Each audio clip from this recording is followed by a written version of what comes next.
Nos encontramos nuevamente en este ciclo nacional de psicoeducación familiar, organizado por la Asociación de Ayuda de Familiares de Personas que padecen esquizofrenia y la Mesa de Trabajo sobre Salud Mental de la Secretaría de Relaciones Institucionales de la Universidad Nacional de La Plata. ¿Mm? El tema que hoy vamos a tratar, conjuntamente con la doctora María Delia Michat, es comprender para cuidar, el camino familiar ante la psicosis. En verdad, la idea de hacer esta presentación sobre este tema tiene que ver precisamente por una pregunta que muy frecuentemente se hacen en el chat de WhatsApp y también en las otras redes sociales de AFE, de si es lo mismo la psicosis y la esquizofrenia, ¿no? Eh, Así que, bueno, sobre esto vamos a girar y esto es lo que nos motivó para tener hoy este encuentro centrado en psicosis. Por otro lado, antes de empezar a hablar del tema, rápidamente tres diapositivas sobre conceptos que muchas veces se presentan, se comentan, se dicen, y que en ocasiones está bien entendido y en otras no tanto, ¿no? Por eso, rápidamente voy a mencionar qué síntoma, qué signo, qué es un síndrome, qué es una enfermedad, qué es un trastorno, en líneas generales, ¿no? Entonces, los conceptos básicos, como bien ya había anticipado, tenemos en primer término qué es síntoma y qué es signo, ¿no? Que van juntos precisamente porque los dos eh, eh, son una manifestación de algún trastorno o alguna enfermedad con sus diferencias, ¿no? En el caso del síntoma, es una manifestación subjetiva que solamente la persona la percibe, lo siente, ¿m? Y es, en definitiva, está representando algo como que no anda bien en el cuerpo o en la mente, que implica un funcionamiento incorrecto. Y entre ellos, como ejemplo, ¿no? La tristeza, el escuchar voces, desde el punto de vista mental, y desde el punto de vista físico, el dolor de cabeza. En cambio, signo expresa claramente una señal visible, ¿no? De que algo anda mal, de que ya sea en el cuerpo o en la mente. La diferencia entre uno y otro es que el síntoma es subjetivo, ¿no? Y en cambio el signo es objetivo, lo podemos ver, ¿no?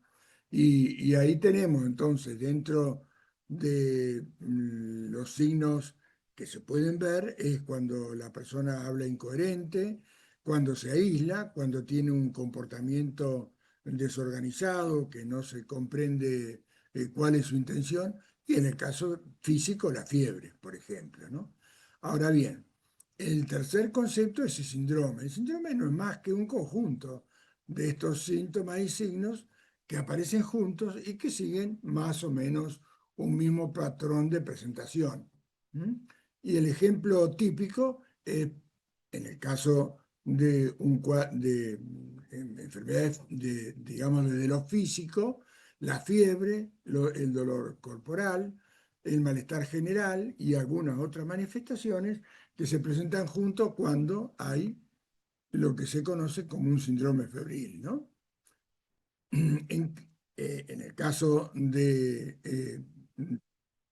tal, los delirios, las alucinaciones y ciertos estados confusionales precisamente hablan del síndrome psicótico, ¿no? Ahora bien, después de esto lo que tenemos es la enfermedad física o un trastorno mental, que no son más que un conjunto de manifestaciones, síntomas y signos determinados que tienen una evolución reconocible, que puede predecirse cuáles van a ser el curso que va a tener. Eh, Puede tener un causa, generalmente más de una, que pueden ser identificables y hay algún tratamiento más o menos establecido, ¿no? y en definitiva es la expresión de cómo afecta a la persona en cuanto a sus pensamientos, sus sentimientos y su comportamiento. Ejemplos en el campo físico, enfermedad física, el hipotiroidismo, sequedad de piel, aumento de peso, hipersensibilidad al frío, etcétera, la diabetes, bueno, y en el caso digamos, desde el punto de vista mental, la esquizofrenia o el trastorno bipolar, ¿no? Estos dos últimos trastornos mentales y los dos anteriores, enfermedades físicas. En resumen, síntoma y signo es una señal. En el caso del síntoma subjetivo, que solamente la persona lo ve, y en el caso del signo es visible para los demás. Síndrome es cuando varios de estos síntomas y signos se presentan juntos y tienen un curso y unas manifestaciones más o menos predecibles. En cambio, enfermedad física o trastorno es cuando hay un diagnóstico que integra un síndrome, pero además de eso, la evolución, el impacto funcional y algún tratamiento más o menos predecible. Bien, entonces con estos conceptos básicos iniciales, empezamos entonces con esta diapositiva y como introducción a tratar de conceptualizar qué es la psicosis, ¿no?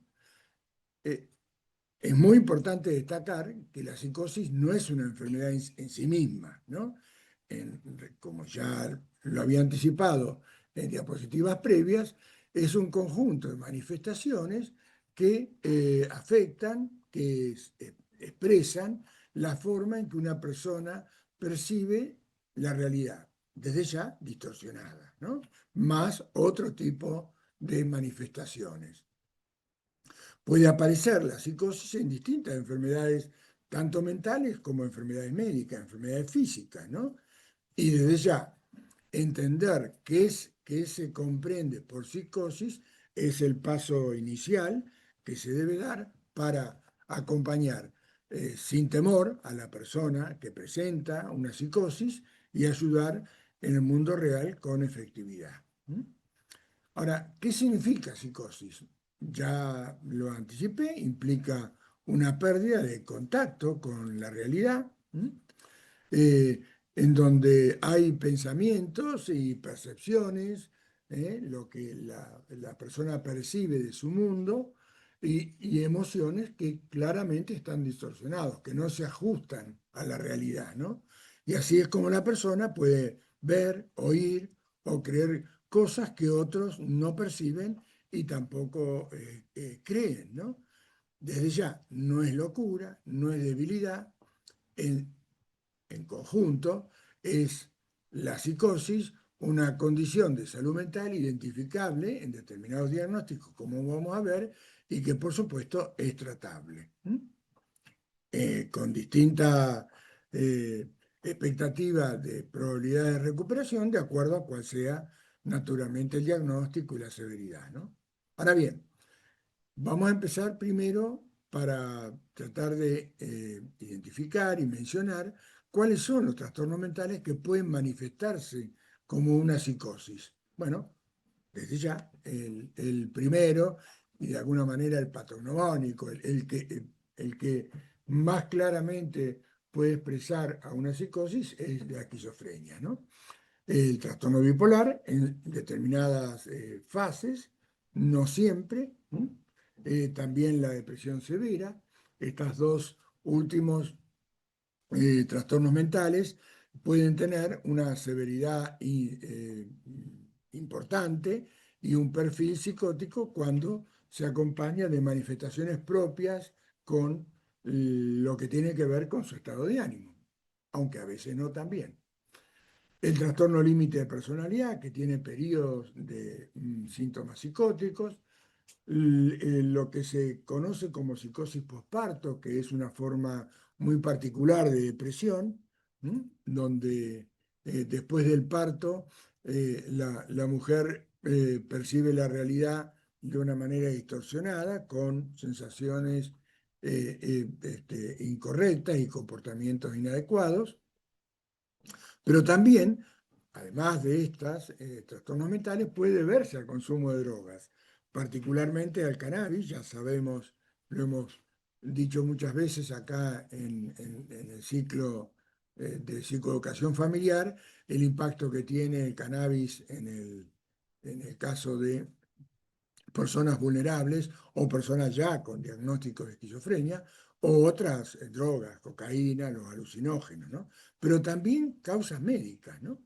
¿Y cuáles son las causas médicas que, por supuesto, hay que tenerlas presentes para diferenciarlas de lo que es el, los trastornos mentales?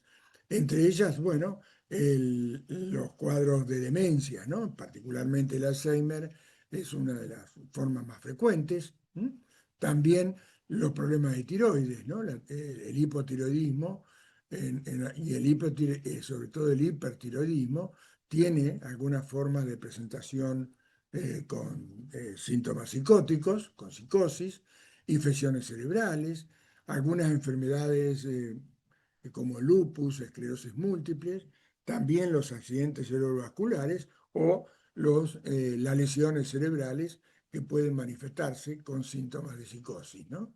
Ahora, ¿cómo se manifiesta? Ya he dicho que afecta los pensamientos, la forma en que uno percibe el mundo, también las emociones y por supuesto se traduce también en conductas específicas como vamos a ver después, ¿no?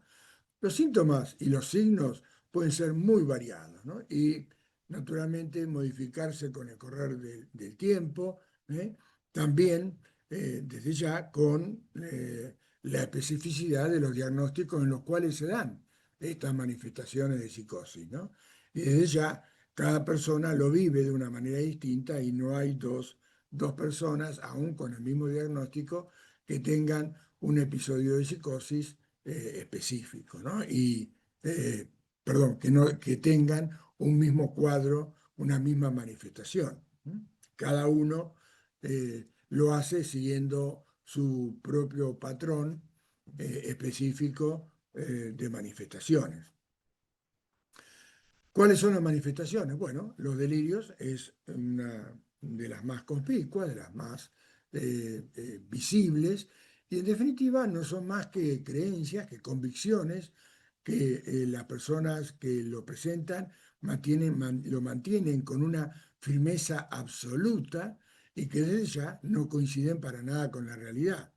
Pueden ser de distintos tipos, de persecución, las personas están absolutamente convencidas que son perseguidas por la policía o de una manera más irracional, más excéntrica, por ejemplo, por seres extraterrestres, ¿no? O delirio de grandeza, de tener poderes especiales que ninguna otra persona tiene o bienes únicos, los delirios de culpa, de considerar que son culpables de lo que ocurre en todo el mundo. ¿Mm? Ahora, es importante tener presente que para la persona que sufre un delirio, estos, como dije, son absolutamente reales, ¿no? Y son tan reales como cualquier hecho que para cualquiera de nosotros se ajusta a la realidad. Por esa misma razón, no se modifican con los argumentos, no se modifican con la persuasión. ¿M? Esto es importantísimo tenerlo presente porque desde ya implica una forma de abordarlos desde el punto de vista del cuidador y del familiar muy particular, como lo vamos a ver también más adelante. La otra manifestación son las alucinaciones, ¿no? Que son, en definitiva, percibir algo que no existe en el mundo real, ¿no? Como oír voces, ¿no? Voces que lo acusan, que lo elogian, que lo critican, que hablan de él, o ver cosas, o sentir olores o gustos que no existen en la realidad, ¿no?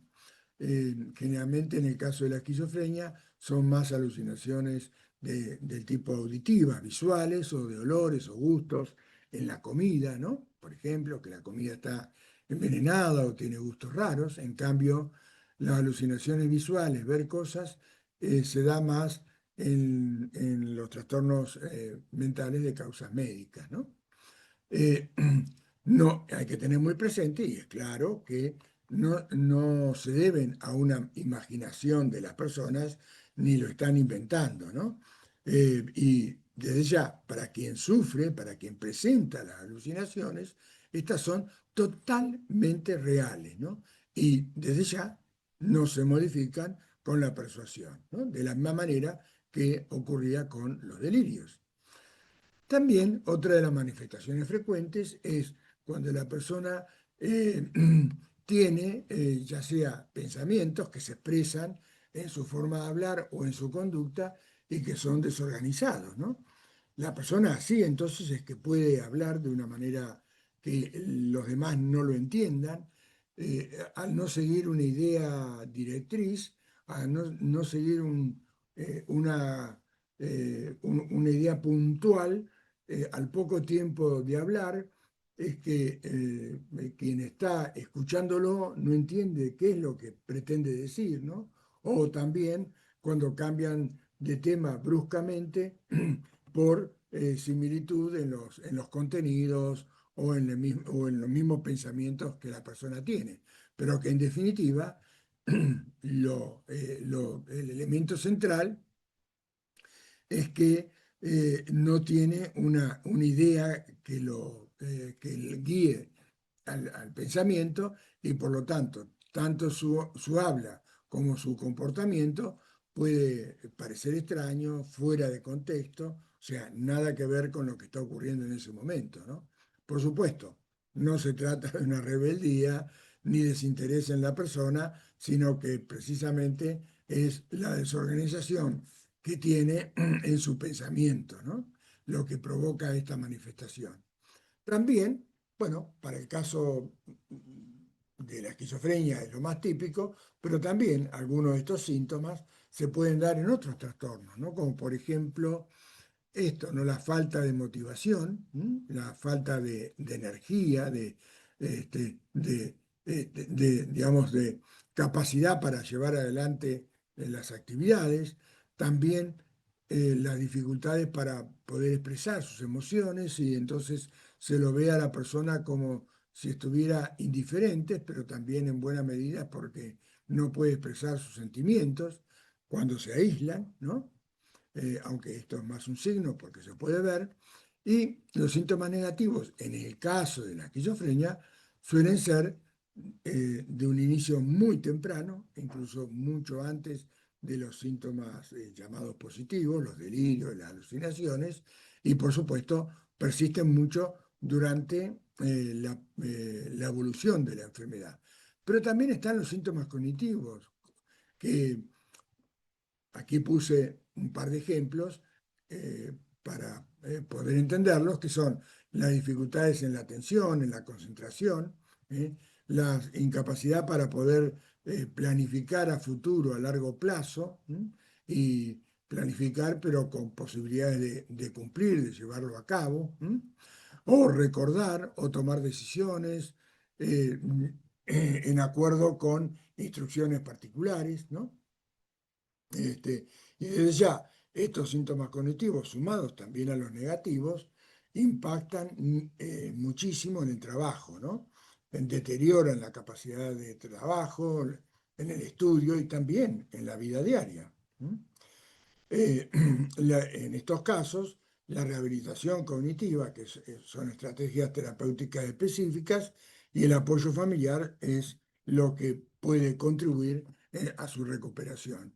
Y también, de la misma manera que los síntomas negativos, suelen tener un inicio temprano y ser muy persistentes durante todo el proceso de la enfermedad, ¿no?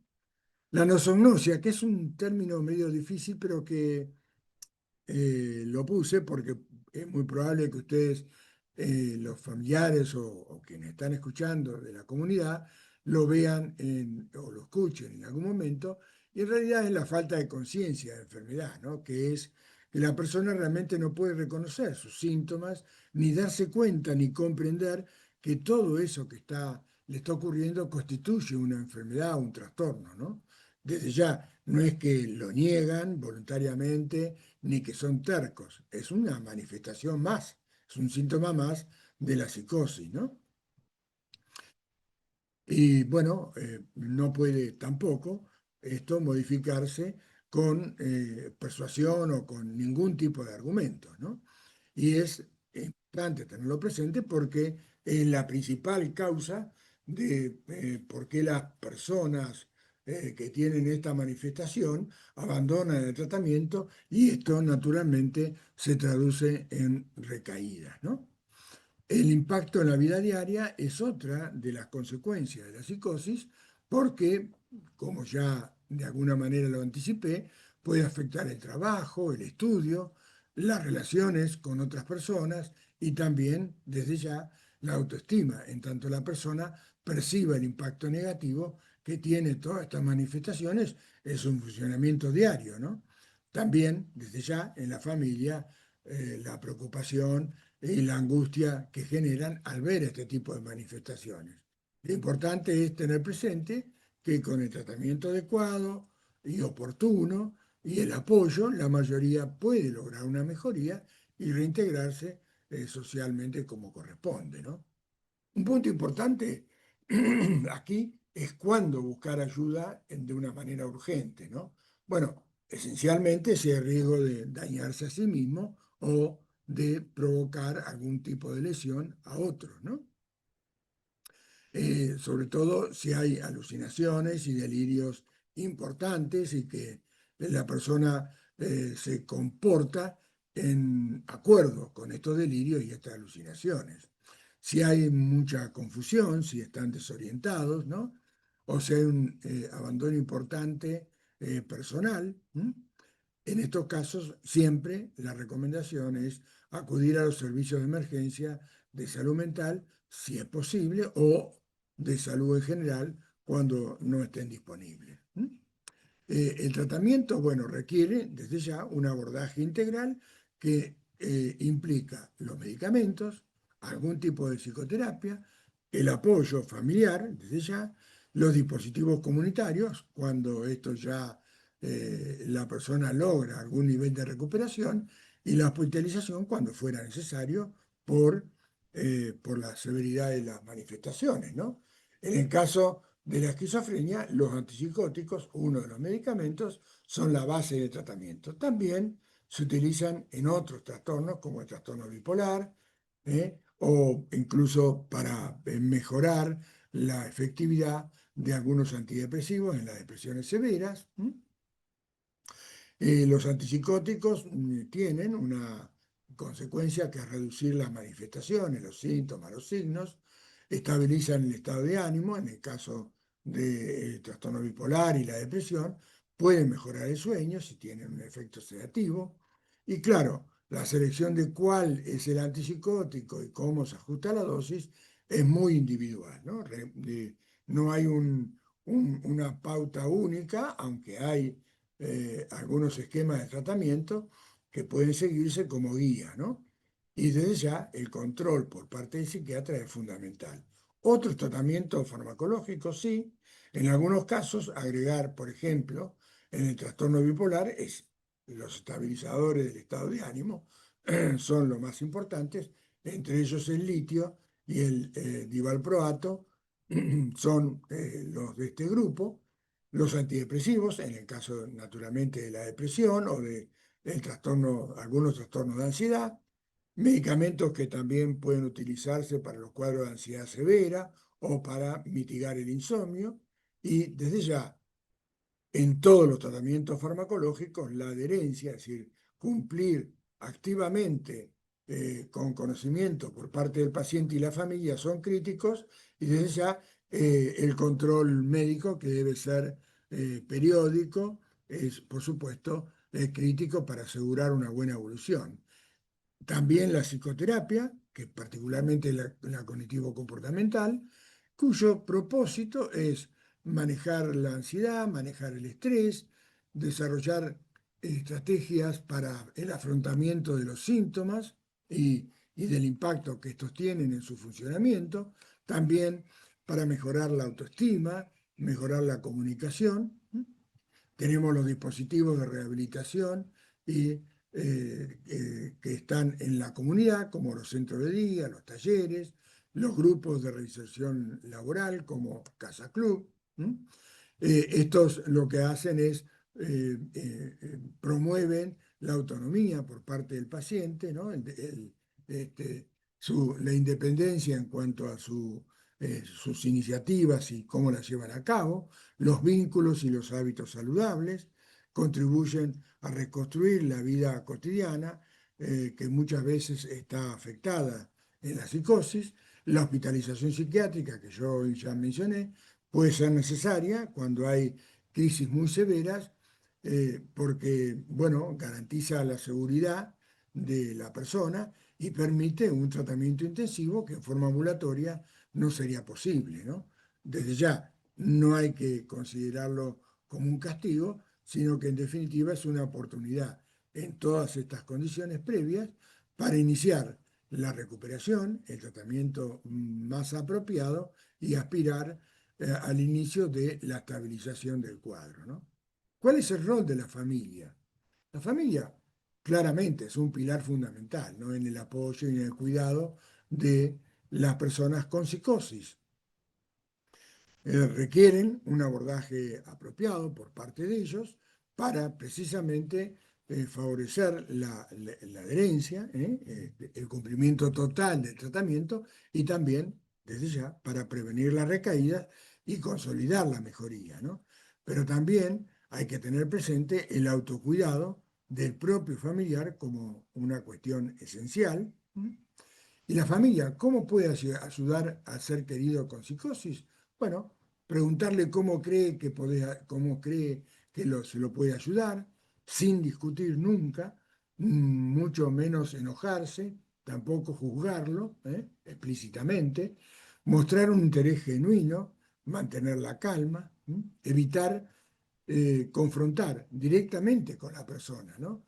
Cuando manifiesta sus ideas delirantes, no procurar convencerlo de que está equivocado, tampoco descalificarlo. Lo mismo con respecto a las alucinaciones y desde ya a la falta de conciencia de enfermedad, ¿no? No procurar convencerlo porque precisamente esto en muchos casos va a tener un efecto contrario, ¿no? Y va a llevar a que la persona con psicosis eh, considere, y como ocurre en muchos casos, al familiar que trata de convencerlo como al menos como que no lo entiende e incluso hasta un, entre comillas, enemigo más, ¿no? Mantener un ambiente tranquilo es muy importante, sin ruidos, sin gritos, sin discusiones.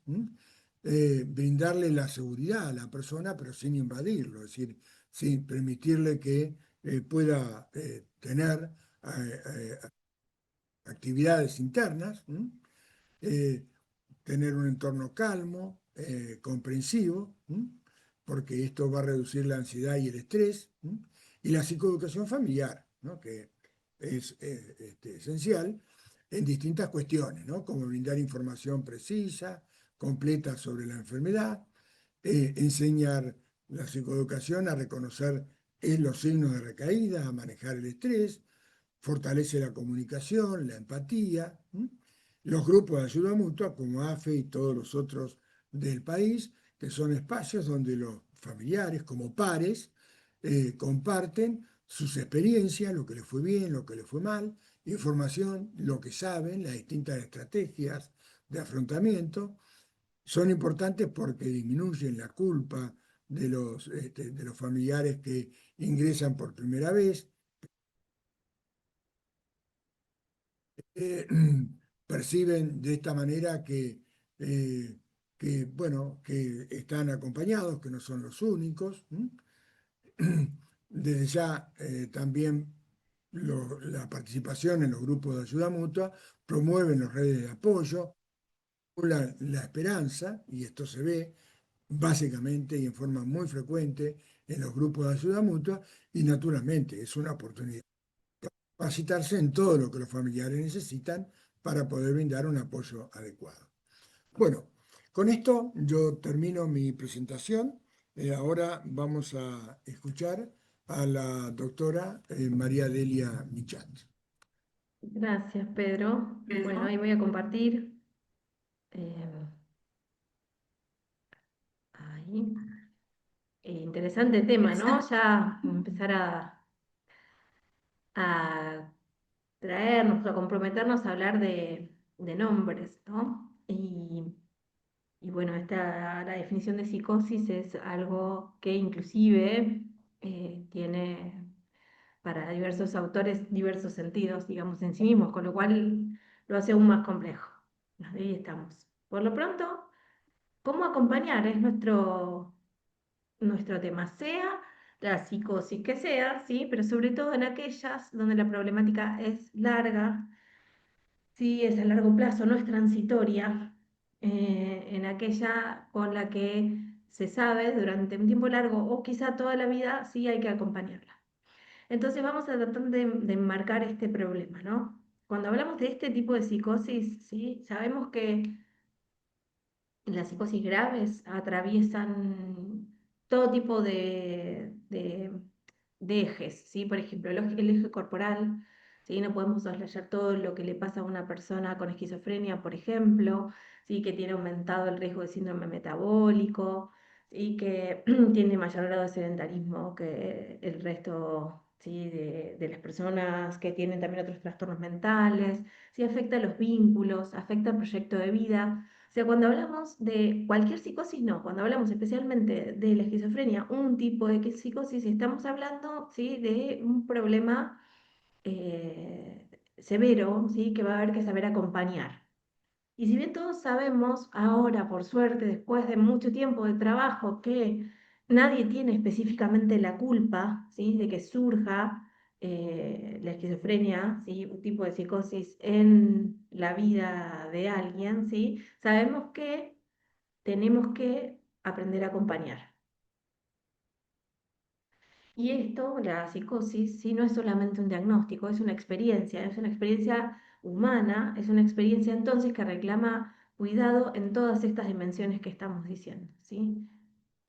Más allá del diagnóstico, ¿sí? Está la persona que vive la experiencia y el entorno que lo acompaña, que también, indirecta y directamente, viven la experiencia. Entonces, esta experiencia humana requiere cuidado clínico, requiere cuidado emocional, social y comunitario. O sea, hay desafíos que van mucho más allá, ¿sí? De la persona que tiene psicosis. Hay una necesidad entonces de un cuidado integral que plantea numerosos desafíos. Hay mucho que hacer si queremos decir que estamos pensando en acompañar integralmente a la persona con esquizofrenia y su entorno, ¿sí? Para la persona, para la familia, para el sistema de salud, para la comunidad, hay muchos desafíos para llegar al cuidado integral.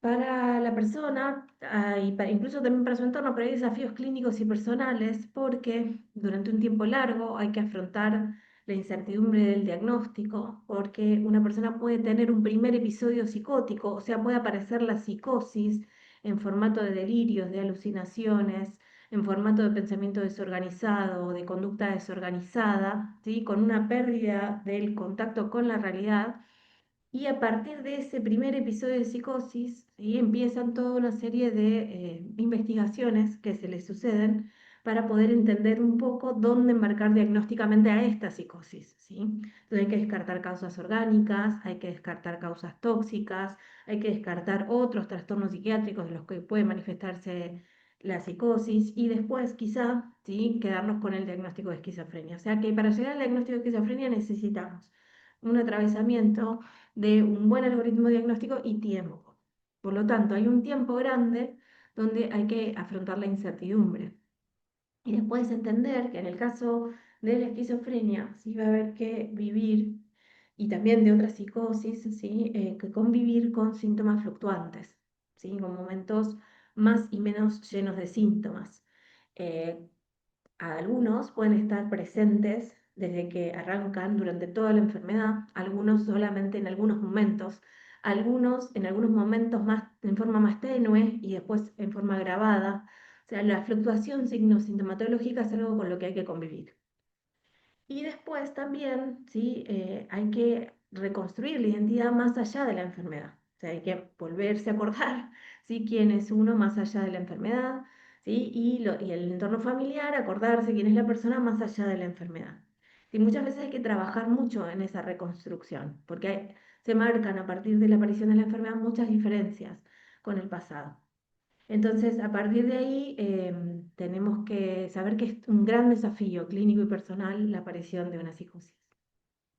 También hay desafíos familiares y vinculares, ¿sí? Porque nosotros sabemos que la psicoeducación, o sea, la comprensión de la enfermedad en sí misma, que no son todas iguales, y todas no evolucionan igual, todas no tienen el mismo pronóstico, si toda la psicosis, entonces hay que saber de qué estamos hablando.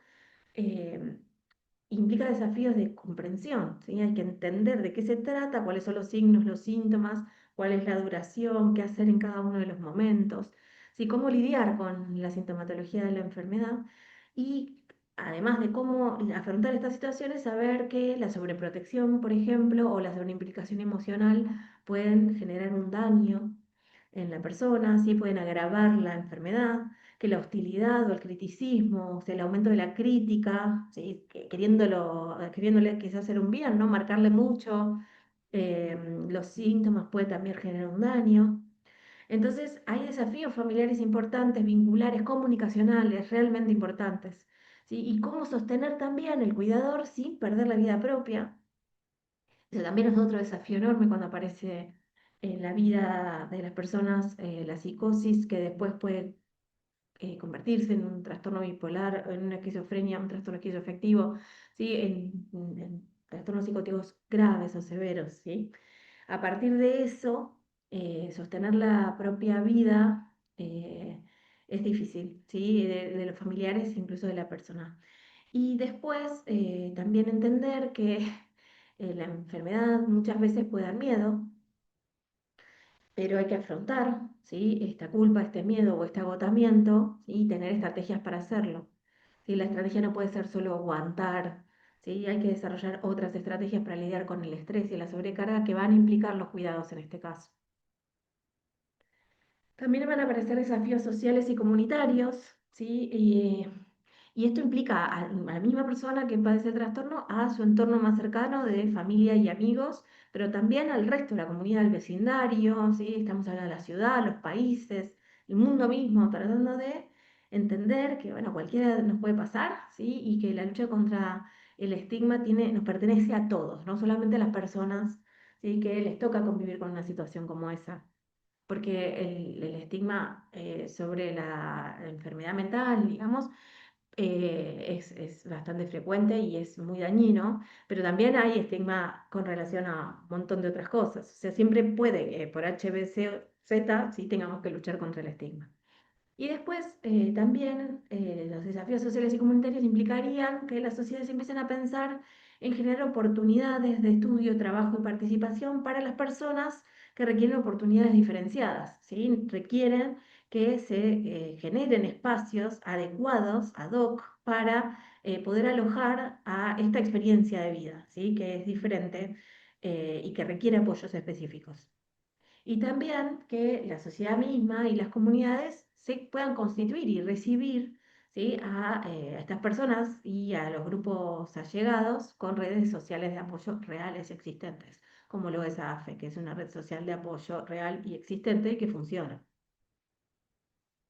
eh, Desafíos económicos también y desafíos de derechos legales, ¿sí? Empezar a pensar que no es lo mismo tener un trastorno mental severo, una psicosis grave, ¿sí? Un trastorno psicótico grave en el contexto de acceso a los tratamientos, ¿sí? O a varios dispositivos, o en el contexto de dificultades de accesibilidad. No es exactamente igual ni cómo evoluciona ni cómo voy a tener la posibilidad de lidiar con eso. ¿Sí?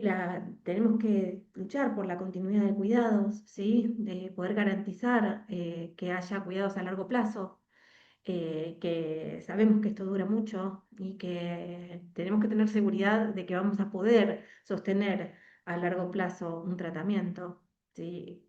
Y todo lo demás.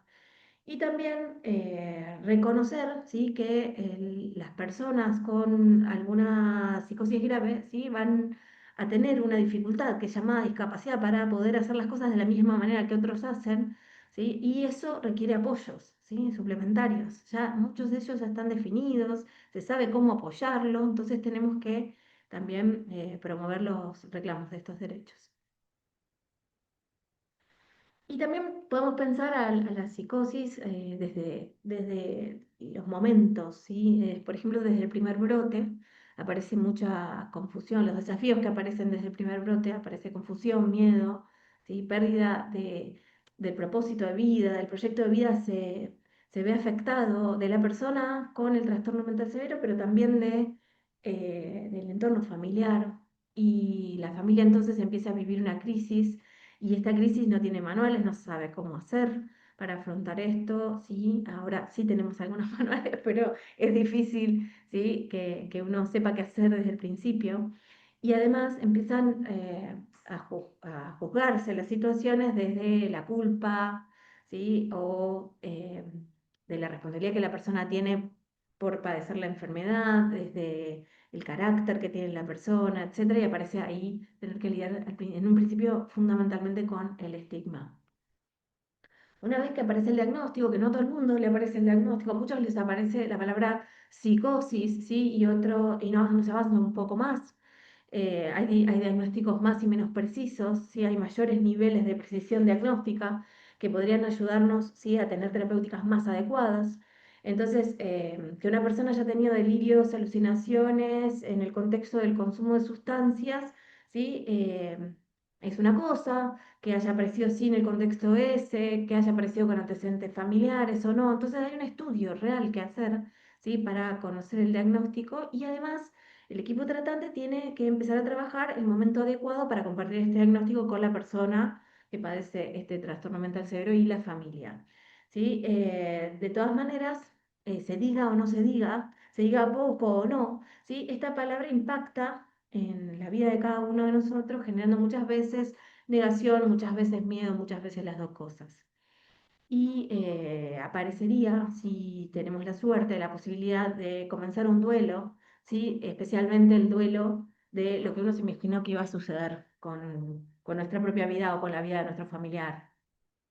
Y a partir de ahí, si el duelo se hace adecuadamente, va a aparecer la reorganización y la capacidad de ir transformando la propia realidad acomodada a estas nuevas condiciones, ¿sí? La psicoeducación va a transformar, si tiene la oportunidad la persona de acceder a ello, este miedo en comprensión. A lo largo del tratamiento, sí, también sabemos que las recaídas son más la regla que la excepción, tanto en el caso de la esquizofrenia como del trastorno bipolar. Muchas veces podemos encontrar claros desencadenantes, otras tantos no. ¿Sí? Pero sabemos que en algún momento vamos a tener que lidiar con recaídas, con resistencias a varias cosas, al tratamiento, a entender qué es la enfermedad y con el cansancio y la sobrecarga. Y también sabemos que a lo largo del tratamiento se va a requerir sostén, apoyo afectivo y acompañamiento continuo. O sea, sabemos que a lo largo del tratamiento vamos a tener que armar una buena red social de apoyo. Y también sabemos que a lo largo del tratamiento vamos a tener que aprender a reconocer los pequeños logros para no confundirnos, ¿sí?, constantemente con la idea de que no hay progresos, por ejemplo. ¿Qué pasa cuando el entorno se agota? ¿Con qué desafíos tenemos que lidiar? Bueno, el desgaste, sabemos, genera más enojo, más culpa, más desesperanza, y a partir de ahí la persona empieza a vincularse, o las personas empiezan a vincularse en contextos de conflicto y muchas veces de aislamiento y de pérdida, de retraimientos y de repliegue de la red social de apoyo. Ahí es donde los grupos de ayuda mutua como AFE, ¿sí?, ayudan a reconstruir el sentido, ¿sí?, de a dónde estamos yendo y a poder comprender por qué la persona y el grupo familiar llegaron al momento de agotamiento. Y pensando en la recuperación, ¿sí?, sabemos que recuperarse no es volver a una vida anterior, no es exactamente eh, restituirse y convertirse en quien uno fue antes de la enfermedad, sino avanzar en este contexto, ¿sí? Y con nuevos recursos. Y esto va a implicar que haya desafíos para construir una identidad que vaya mucho más allá del diagnóstico. Lo decimos siempre, pero es difícil hacerlo, ¿sí? La persona es mucho más que la enfermedad, ¿sí? La mayoría de los familiares muy psicoeducados tienen esta capacidad de poder hacerlo, ¿sí? Y es muy emocionante comprender el proceso, por eso recomiendo a toda persona que todavía hoy no tenga una red social de apoyo que se acerque al grupo de ayuda mutual. Y después también sabemos que las familias que más aprendieron sobre cómo acompañar, cuidar y cuidarse, ¿sí? A una persona con una psicosis crónica severa, ¿sí? Son agentes de salud, van a poder ayudar a otras personas, ¿sí? Y son de gran apoyo para las personas que recién se encuentran con estos problemas o que tuvieron, ¿sí? Una dificultad a lo largo del tratamiento. Entonces sabemos que cada familia informada, apoyada, empoderada, ¿sí? Es una red viva que sostiene la recuperación, la propia y la de otros. Y que la recuperación, ¿sí? No sucede sola, es un proceso comunitario. Cada familia entonces que está informada, que es apoyada, ¿sí? Es una red que puede formar parte de redes un poco más grandes. Nadie se recupera solo. Entonces, mi mensaje hoy es importante. Si estamos en el contexto de tener que acompañar a una persona, todavía en un diagnóstico menos preciso, que es el de una psicosis grave, ¿sí? Que lo tengamos clarísimo si es esquizofrenia, trastorno bipolar 1, si trastorno esquizoafectivo, ¿sí? Aún así, el logro es compartir la tarea de cuidar, ¿sí? Saber que solos no podemos, que necesitamos estar acompañados y que la salud mental se construye en relación con otros. Este es mi mensaje final.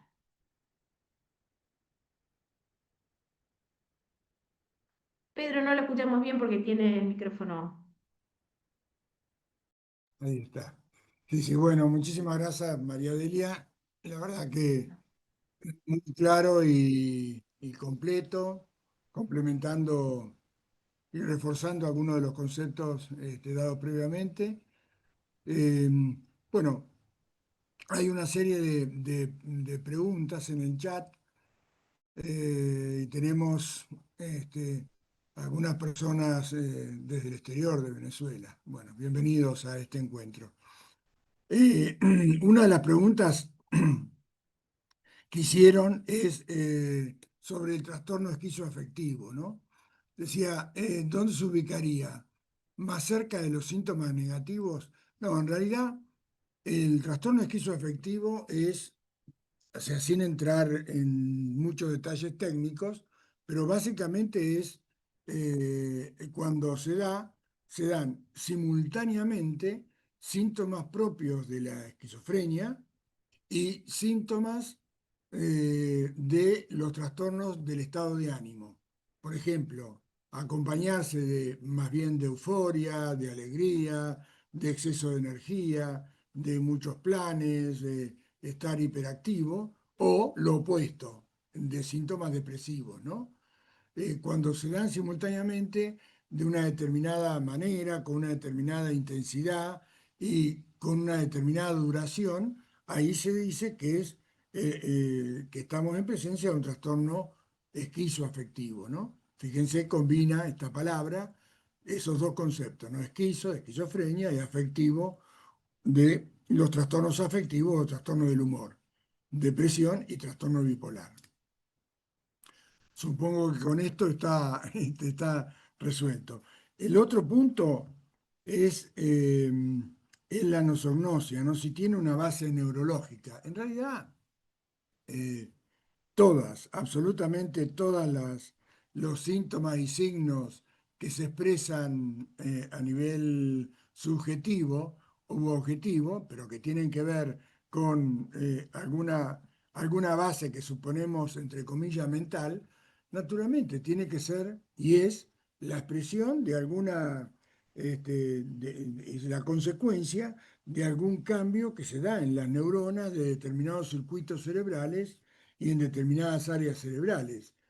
No puede haber, no existe ninguna manifestación, ya sea subjetiva o objetiva, relacionada con psicosis o con cualquier otro trastorno mental, que no tenga una base orgánica cerebral. Es decir, lo contrario sería suponer que esto se da en el alma, ¿no? Y a los efectos de lo que estamos hablando, por supuesto, no aplica. Así que tanto la nosognosia, o sea, esta falta de conciencia de enfermedad, se puede dar no solo desde ya en esquizofrenia, sino también en las demencias, sobre todo en la demencia de Alzheimer, también en el trastorno bipolar, en los episodios psicóticos, y en la depresión también cuando tiene manifestaciones psicóticas, o inclusive en muchos cuadros también físicos, ¿no? Infecciones o cuadros de accidentes cerebrovasculares u otro tipo de manifestaciones, se puede dar con esta falta de conciencia de enfermedad. En estos casos hay más confusión, ¿no? Hay más desorientación en el tiempo y en el espacio por parte de la persona. Hay otra pregunta, esta seguramente María Delia también la va a complementar, yo empiezo a darle una orientación. Dice, algunos familiares cuentan que si el ser querido con quien convives mm, presenta un delirio, por ejemplo, intervienen siguiéndole la corriente, ¿no? ¿Es esto conveniente? Si bien, por lo que venimos diciendo, y en esto claramente Mónica lo entiende, no es aconsejable confrontar. eh, ¿Cuáles serían las otras opciones? Bueno, las recomendaciones generales de alguna manera fueron expuestas, y en todo caso, si uno le sigue la corriente, para seguir usando las mismas palabras de Mónica, debiera ser con frases neutras, ¿no? Digamos, no decir estoy de acuerdo con lo que decís, ni tampoco decir estoy en desacuerdo con lo que decís. Frases neutras, bueno, puede ser bien, ajá, este, te escucho, entiendo lo que vos decís, ¿no? Acá estoy para acompañarte, acá estoy para escucharte, digamos, frases neutras, ¿no? Que no confirmen lo que dicen que es verdad o que no niegue o descalifique o desacredite lo que dice o escucha como que es verdad, ¿no? No sé si en este caso vos, María Delia, tenés seguramente alguna otra cuestión, alguna Sí, otra esto recomendación. justamente es algo que es difícil de plantear como una solución directa porque depende mucho de la interacción, ¿sí? Entonces es muy interesante eso, trabajarlo en espacios de psicoeducación, analizando cada una de las frases y la respuesta que el otro puede tener. Porque muchas veces, no sé, por ejemplo, en el consultorio se preguntan o nos preguntan, ¿pero vos me crees o no me crees? ¿Sí? Lo que te estoy diciendo. Y frente a ese tipo de cosas, ¿sí? Lo que nosotros podemos decir es que, por supuesto que estamos seguros que nos está diciendo la verdad, ¿sí? Que nos está diciendo todo lo que piensa, cómo lo siente, ¿sí? Que entendemos perfectamente cómo lo hace sentir pensar de esa manera, que a nosotros a veces nos pasa, si nos obligan a dar una opinión, ¿sí? Que a veces nos pasa que pensamos que a lo mejor hay más alternativas que puedan explicar, ¿sí? Lo que la persona está diciendo y que nos gustaría poder analizarlas con tiempo, pero entendemos que haya llegado a esa conclusión, ¿sí? De esa manera. Eso sería como en resumen, ¿sí? La forma en la que estaría bueno poder comunicarse, porque hay momentos más fáciles y momentos más difíciles, ¿sí? Pero nunca hay que llegar a aliarse, ¿no? Con el delirio o con la alucinación, ¿sí? Es decir, que uno está de acuerdo. Así como no hay que confrontar extremamente, ¿sí? Tampoco es seguirle la corriente significa dar la razón, ¿no? Esta es la delicada situación de la que estamos hablando. Y con respecto al tema de la nosognosia, si hay mecanismos neurobiológicos que puedan explicarlos, por supuesto que sí, ¿sí? Y estos tienen bastante que ver con el monitoreo de la realidad, justamente, que está bastante en jaque en trastornos mentales severos. O sea, el chequeo de la realidad se encuentra flojo de papeles, por decirlo de alguna manera, ¿sí? El cerebro no termina de registrar muy bien, ¿sí? Cuando algo no cierra. Estas incongruencias que normalmente son censadas adecuadamente, no se censan como incongruencias.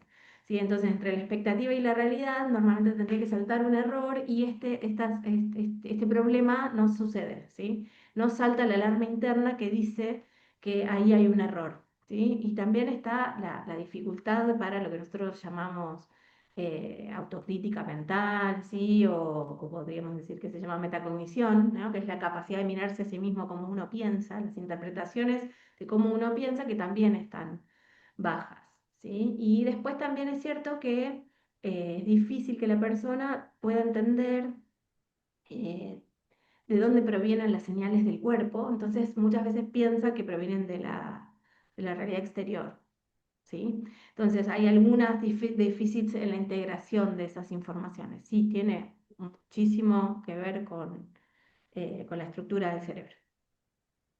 Bien, no, gracias. Hay varias preguntas interesantes, interesantes. Uno, una de las preguntas es si para la psicosis el tratamiento es de por vida o no. Por supuesto que el tratamiento va a depender del diagnóstico, ¿no? Y va a depender naturalmente de la persona que lo padece y de la evolución que tenga. Eh, Se sabe que en esquizofrenia el tratamiento de por vida se da en la mayoría de los casos. Una pequeña proporción de pacientes puede llevar a cabo un tratamiento limitado en el tiempo, en el caso de aquellos que tienen una evolución absolutamente satisfactoria, con recuperación total de su funcionamiento y si es, desde luego, después del primer episodio y una recuperación funcional de por lo menos 2 años y algunos hasta más tiempo, ¿no? Pero bueno, el tratamiento debe durar todo lo que dura la enfermedad, ¿no? Si la enfermedad es una enfermedad que va a durar toda la vida, el tratamiento también lo debe acompañar, ¿no?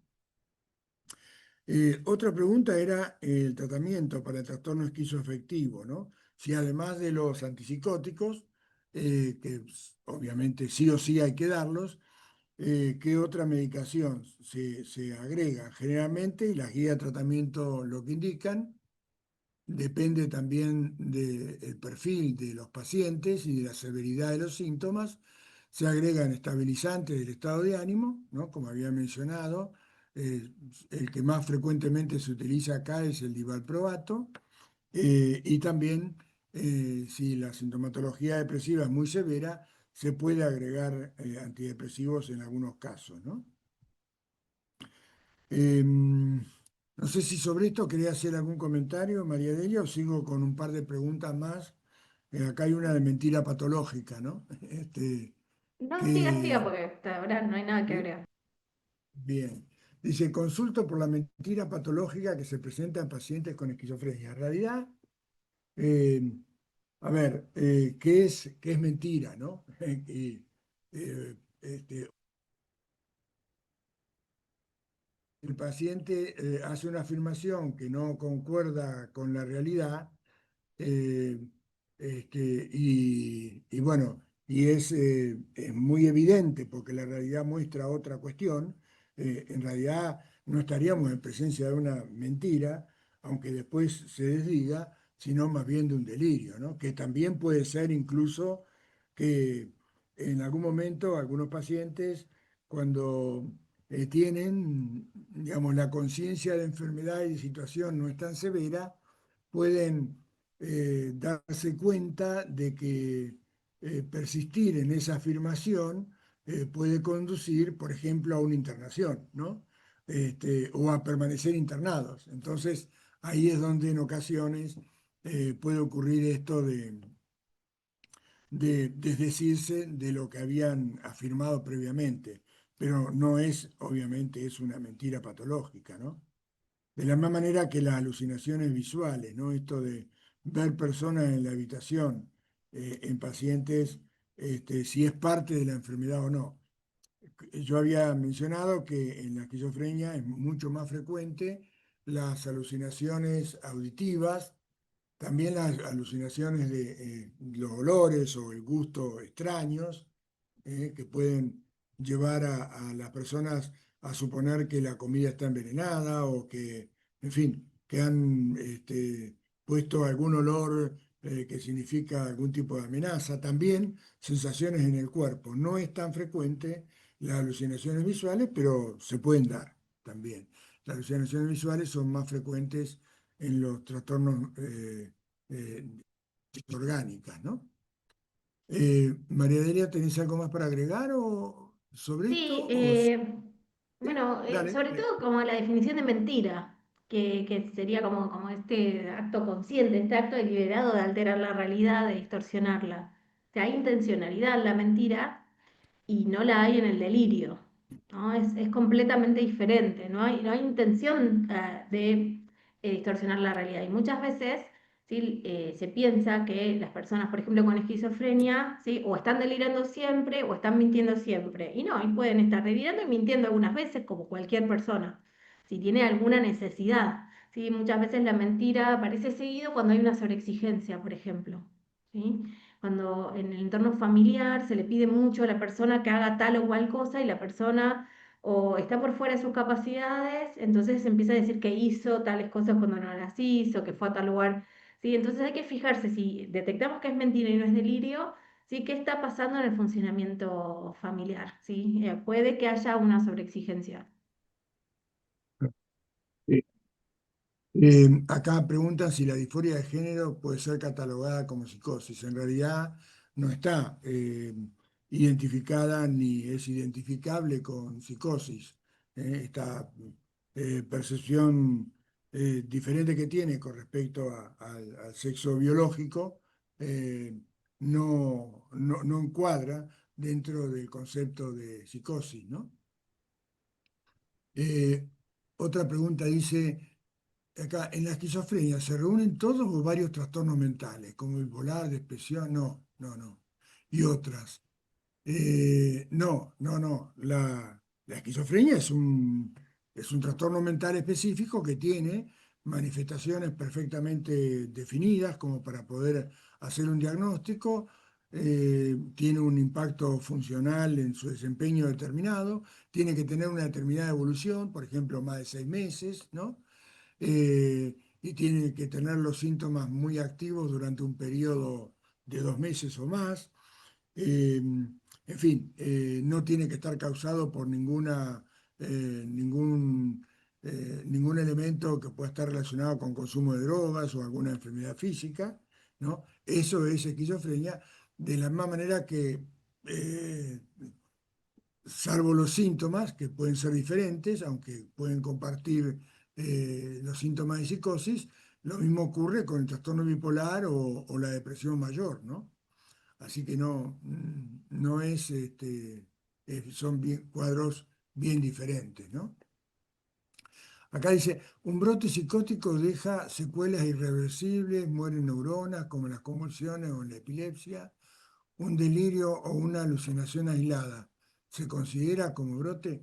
A ver, en realidad cuando hablamos de brote es una palabra que se asocia con una crisis, una recaída de una enfermedad que puede tener, obviamente, y tiene que tener un perfil psicótico para poder hablar de un brote, ¿no? De una recaída psicótica.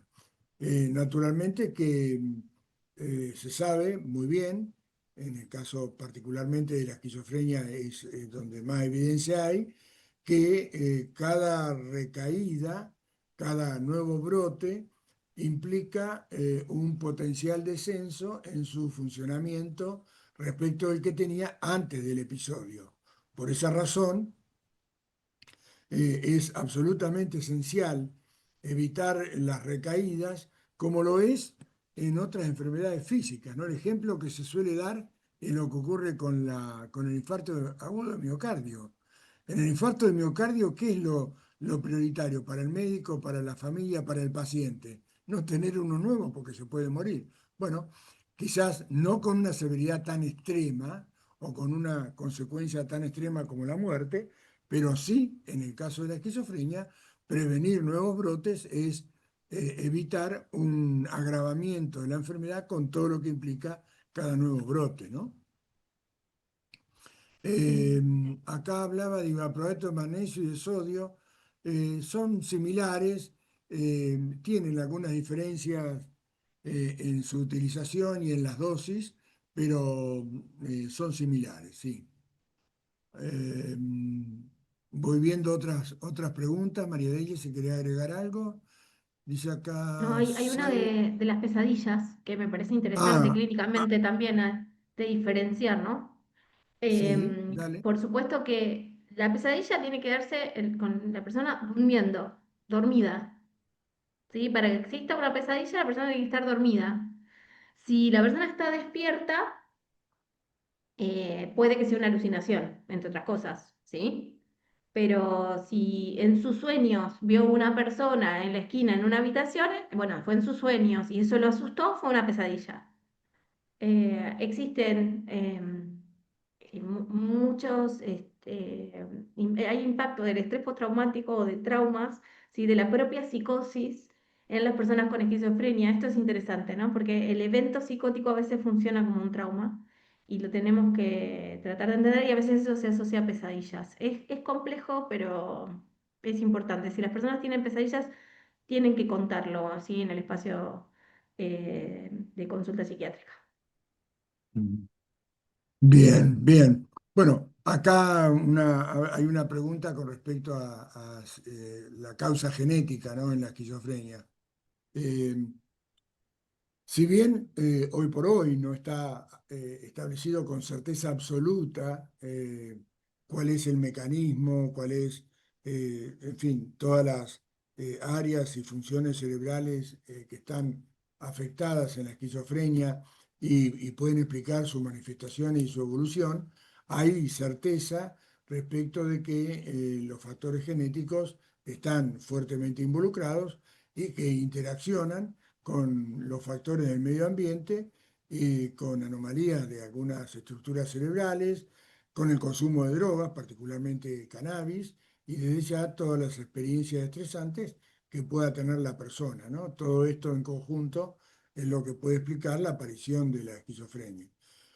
Lo que se sabe es que cuanto más similitud genética haya, esto, por ejemplo, comparando la similitud genética que puede haber entre dos hermanos cualquiera y dos hermanos gemelos, gemelos univitelinos, o sea, gemelos con la misma carga genética, naturalmente, cuanto mayor es la similitud genética, más probabilidad hay de que si uno tiene esquizofrenia, el otro también lo tenga, ¿no?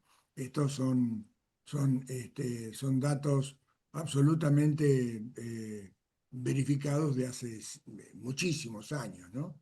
Se calcula, voy a dar un número, que si un hermano de ese par de gemelos, ¿no? Tiene esquizofrenia, la probabilidad de que el otro tenga es muy alta, ¿no?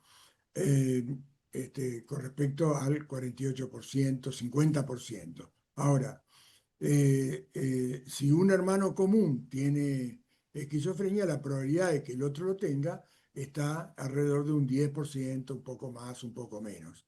Esto ya de alguna manera está indicando que la genética juega un rol, pero no del 100%, ¿no? Esto es, porque si fuera del 100%, si un gemelo univitelino tuviera esquizofrenia, el otro también tendría que tenerlo, ¿no? Y no es así, ¿no? O sea, que hay también factores contextuales que en definitiva hacen a la esquizofrenia. Eh, Acá voy a subir un link, no, un documento directamente para que puedan ustedes leer con respecto a la esquizofrenia que hemos hecho en AFI, que da cuenta de estas preguntas que se vienen haciendo con respecto a esta enfermedad, ¿no? Eh, bueno, María Delia, diferencia entre esquizofrenia y el esquizoafectivo. Bueno, ya hoy lo mencionamos, ¿no? Eh, en el esquizoafectivo están los síntomas de esquizofrenia más síntomas depresivos o los contrarios, síntomas de lo que se llama manía, entendiendo manía lo opuesto de la depresión, ¿no? Por supuesto que también una evolución que tiene algunas diferencias y desde ya el tratamiento, ¿no? También, esencialmente, es diferente, ¿no? Agustina dice, no sabía, bueno, no sabía si decirlo o no para no asustar a los que recién comienzan este difícil camino, pero creo que ya el estar acá informándome es un paso enorme. Mi Sí, hermano, sí. diagnosticado con esquizofrenia, está en el hospital de Melchor Romero. Hace menos de un mes, bueno, tuvo un comportamiento serio, este, contra el padre, precisamente había dejado la medicación, ¿no? Que también ese dato es importantísimo, ¿no?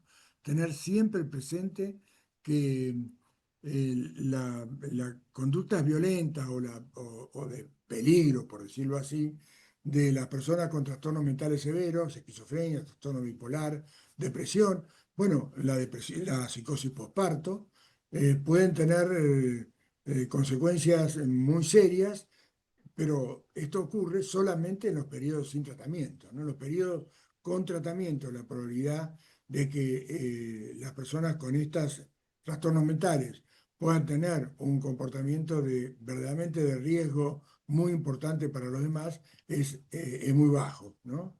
Si tienen conductas agresivas, suelen ser leves, verbales, no, no implicar un riesgo cierto. En realidad son más víctimas que victimarios, ¿no? Este, bueno, dice, en el caso el hermano había dejado la medicación, ¿no? Pero bueno, me dice, me hubiera encantado encontrar este espacio antes, bueno, ahora estás y seguramente de ahora en más vas a poder ayudar con toda la información que vas a compartir. No solo la que damos nosotros acá en esta charla, porque es tanto más importante eh, participar en las reuniones de ayuda mutua de pares, donde se comparte información a diario sobre lo que se les ocurra, ¿no? Por eso la invitación a participar en el chat de WhatsApp de AFE está abierto para todos aquellos que quieran incorporarse y en ese caso, bueno, subir su nombre y apellido y su teléfono en el chat para que puedan ser incorporados, ¿no? Ahí dice la clonazepina. Ah, no, clozapina. ¿Cómo influyen los glóbulos blancos? 100 galeno, no sé qué quiso decir. 100 galeno es el tratamiento. Bueno, no sé qué quiso decir, pero sí, la clozapina tiene un riesgo de reducir particularmente uno de los tipos de glóbulos blancos, los neutrófilos, en valores que si no son detectados a tiempos, en una pequeña, muy pequeña proporción, puede implicar un riesgo cierto y hasta de vida, ¿no? Por eso se hacen los controles periódicos y suele no indicarse la clozapina en el primer episodio, sino solamente en aquellos casos donde no ha habido respuesta satisfactoria a otros dos tratamientos previos o incluso también está indicado cuando hay antecedentes de intentos de suicidio, ¿no? En personas con esquizofrenia, se entiende. Eh, la afectación de la parte cognitiva cuando se da en un brote psicótico es persistente en el tiempo o es posible que vuelva a ser como era antes. Bueno, el compromiso cognitivo es parte de las manifestaciones propias de esta enfermedad.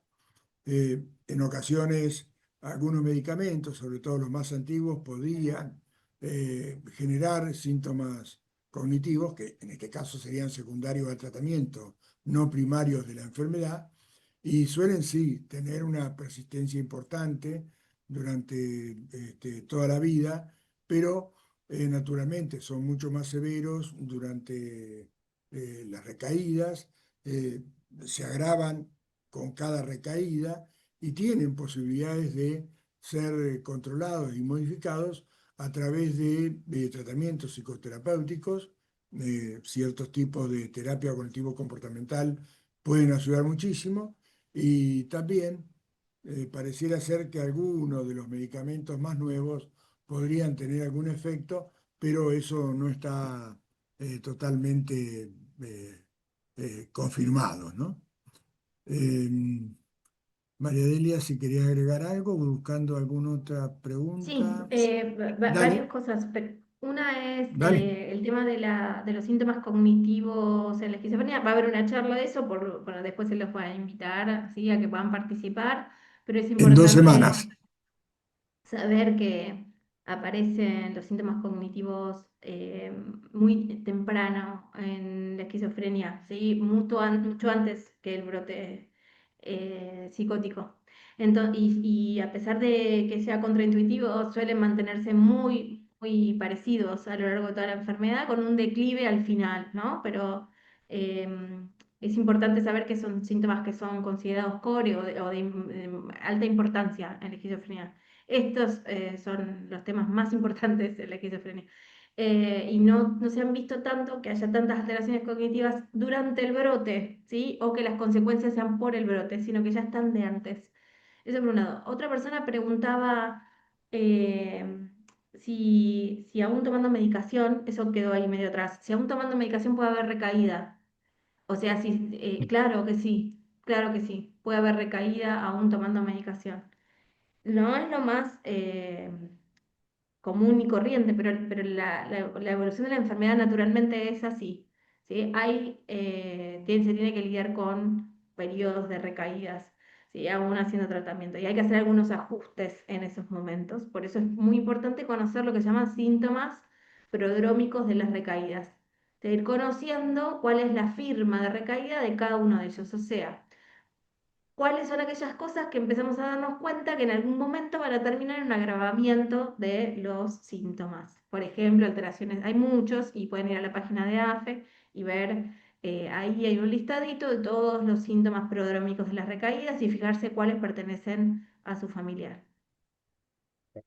Y como muy bien decís vos, María Delia, te lo doy para que lo digas vos, lo de la firma, ¿no? De la recaída. Contalo, esto es importante. Bien, la firma de recaída es una hipótesis que se sostiene bastante bien, que dice que las personas suelen tener un estilo para recaer con síntomas muy parecidos cada vez. Entonces, esto nos permite anticiparnos. Entonces, hay algunas personas que tienen conductas muy peculiares, muy propias, y ya el familiar las conoce y dice, uy, está por recaer, uy, se está por brotar, porque está durmiendo menos, porque está comiendo tal cosa, porque está saliendo a la noche. O sea, hay ciertos comportamientos, sí, hay ciertos efectos, ciertos pensamientos que nos hacen pensar que la persona puede entrar en recaída después de una experiencia de haberlo visto varias veces. Esto se llama firma de recaída porque es como la firma de cada uno, es cómo cada uno empieza a recaer. Claro, bien, bien, muchas gracias. Eh, acá Ariel subió el flyer del encuentro que vamos a tener precisamente dentro de 2 semanas. Va a hablar la doctora Julieta Ramírez, que es una psiquiatra con muchísima experiencia y mucho manejo en esquizofrenia, y va a hablar sobre síntomas cognitivos, ¿no? Así que recomendamos fuertemente que participen.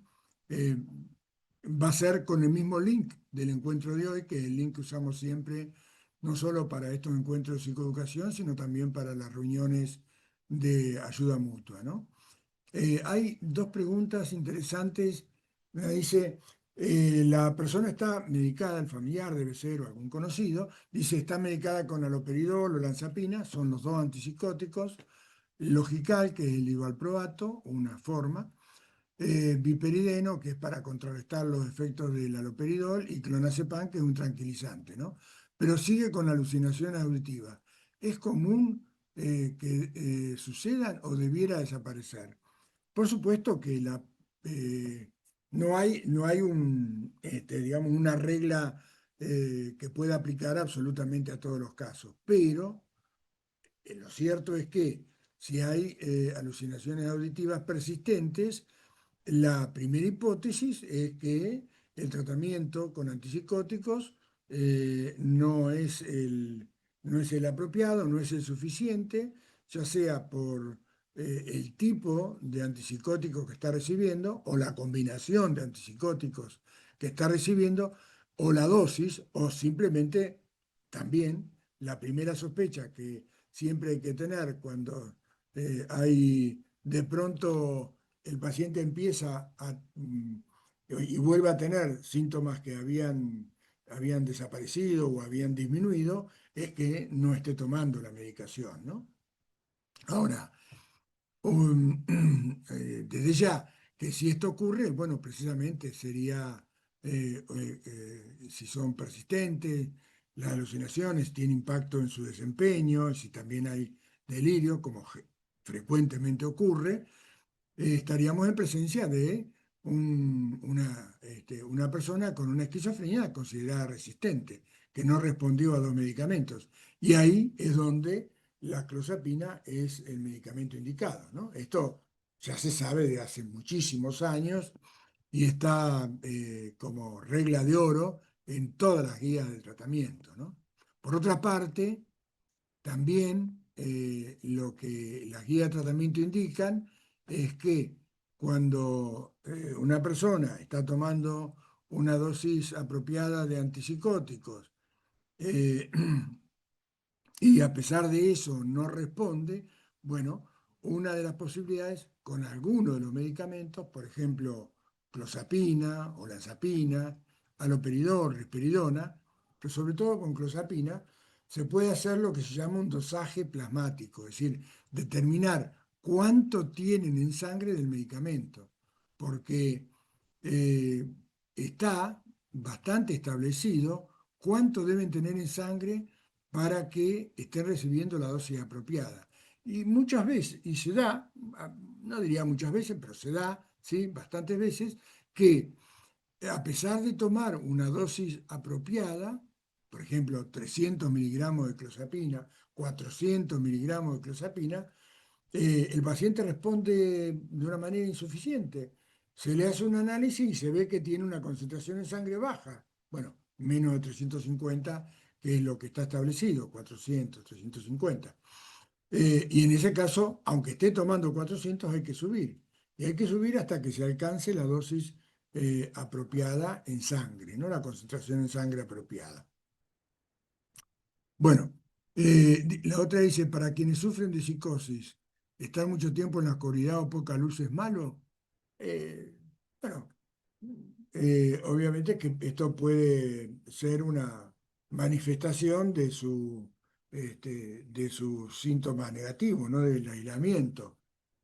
También puede ser que esto sea una reducción voluntaria que está haciendo de todo lo que sean los estímulos ambientales para procurar una mayor tranquilidad, mayor serenidad.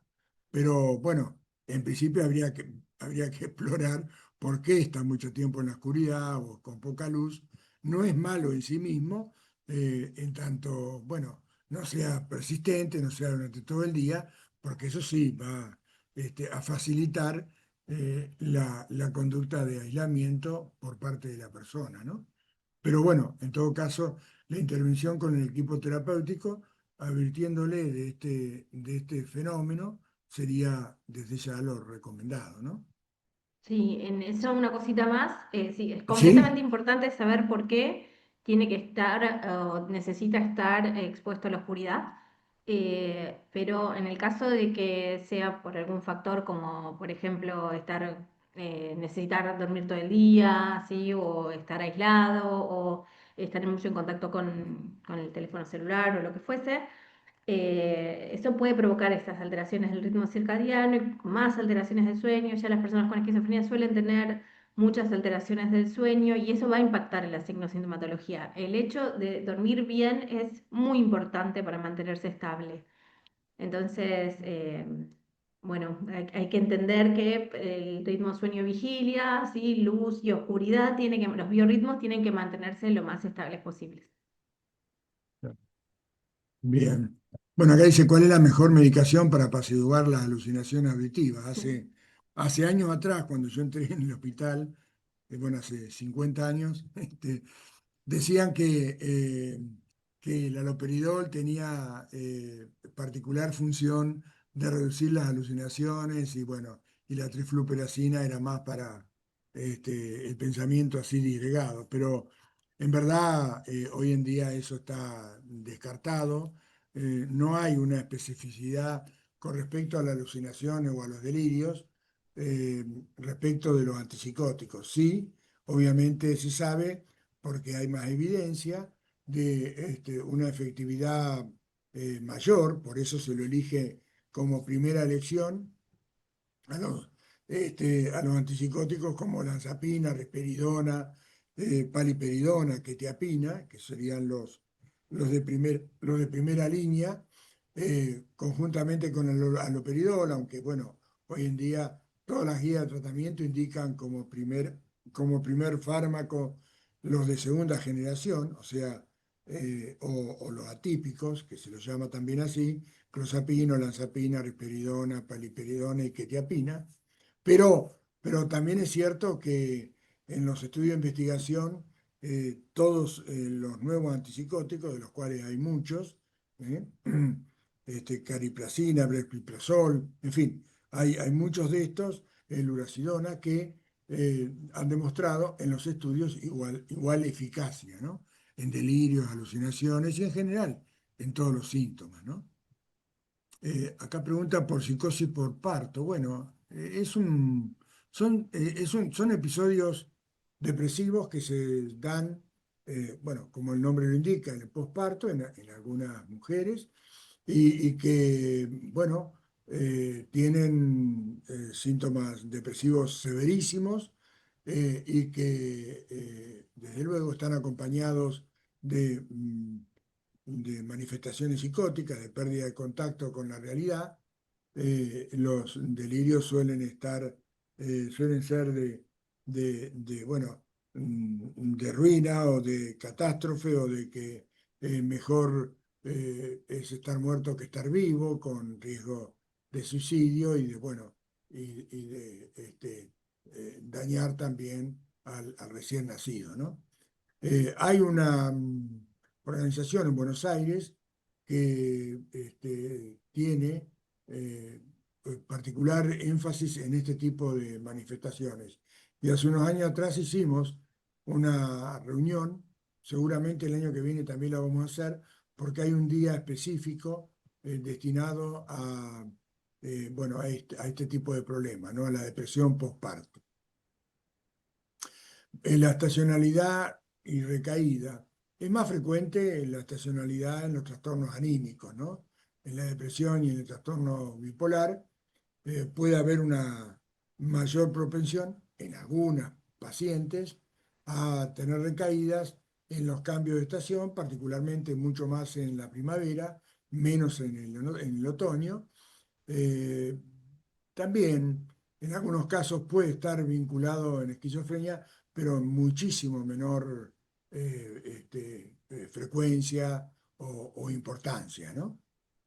Eh, Cari pide que se le incluya en el grupo de WhatsApp. Bueno, obviamente tenés que pasar el contacto, ¿no? Así que subí el número. Una Acá sola está. cosa, Pedro, Sí, ¿podría? sí, dale, dale. ¿Con qué síntomas tiene que lidiar una persona con esquizofrenia y su entorno? Ya sabemos, Pedro ya avisó, síntomas positivos, que de positivos no tienen nada, delirios, alucinaciones, desorganización del pensamiento, de la conducta, a veces síntomas catatónicos, ¿sí? Y también con los síntomas cognitivos, estos que estábamos hablando, especialmente temas atencionales y de memoria, sobre todo de la capacidad de poder organizar la información, la memoria que nosotros llamamos de trabajo, ¿sí? Y también muchas veces en los momentos donde no está el tratamiento activo, donde se está en pleno brote, con suicidio y agresión, ¿sí? Con Claro. conductas suicidas y conductas agresivas. Entonces, en esos momentos también hay que estar preparado. A muchas personas no les pasa, ¿sí? A personas con esquizofrenia no les pasa y a grupos familiares tampoco, pero habría que estar preparado para ese tipo de circunstancias porque hay mejores maneras de posicionarse y peores maneras de posicionarse frente a eso. Y además hay algunas personas con esquizofrenia que tienen que lidiar mucho más con suicidio, con conductas suicidas, pensamientos suicidas y demás, y con conductas agresivas. O sea, hay algunos grupos, ¿sí? De personas con esquizofrenia que les toca vivir de esa forma, ¿sí? Y ahí se sabe que la clozapina, ¿sí? Es la medicación más adecuada cuando hay que lidiar muy profundamente con estos temas.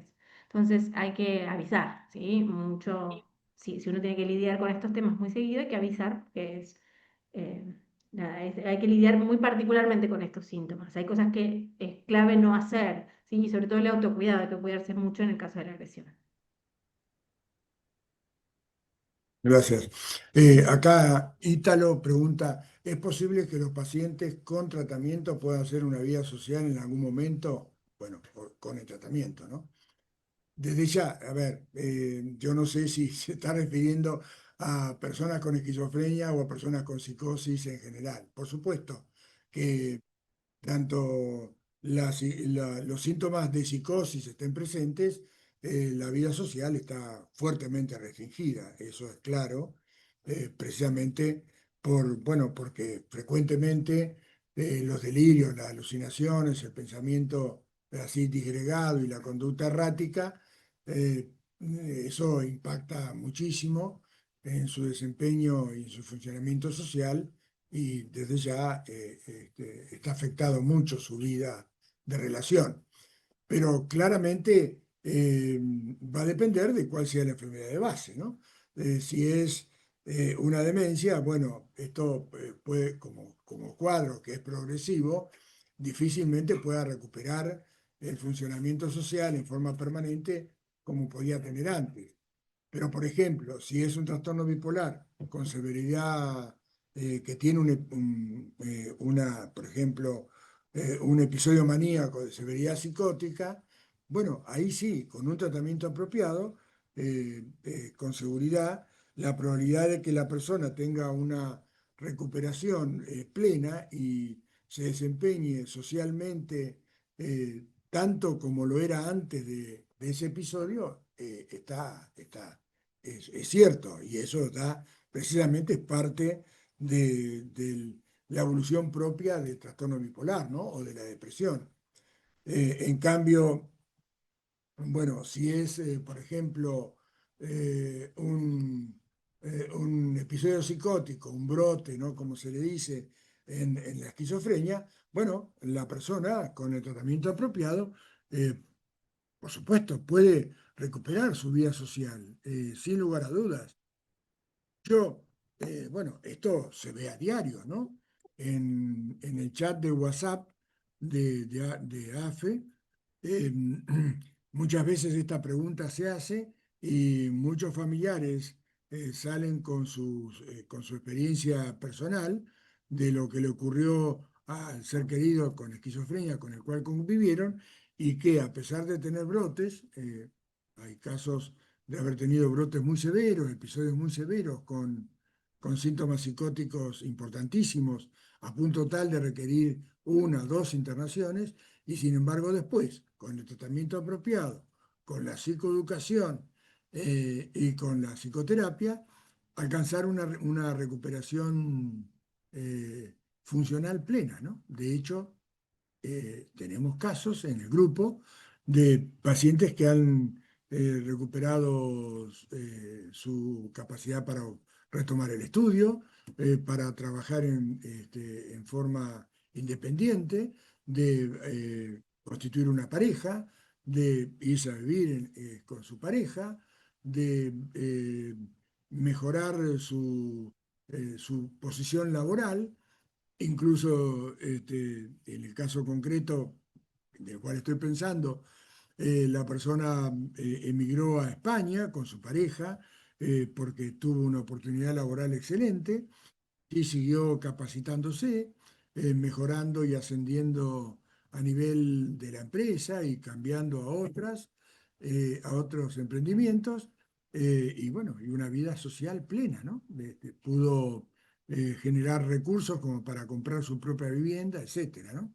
Otra paciente que también estuvo en el grupo de ACAPEF de Córdoba, que nos contaba que también cuadros muy, pero muy, muy severos, con severidad persistente durante mucho tiempo, hasta más de un año, que logró un nivel de recuperación tal que después de, bueno, internaciones, con fuerte participación de ACAPEF, recuperó el nivel de funcionamiento tal que retomó el estudio, se graduó, se casó recientemente tuvo familia y está perfectamente normal, ¿no? Con un desempeño pleno, ¿no? Así que sí, sí, es posible. La vida plena es posible. ¿Mm?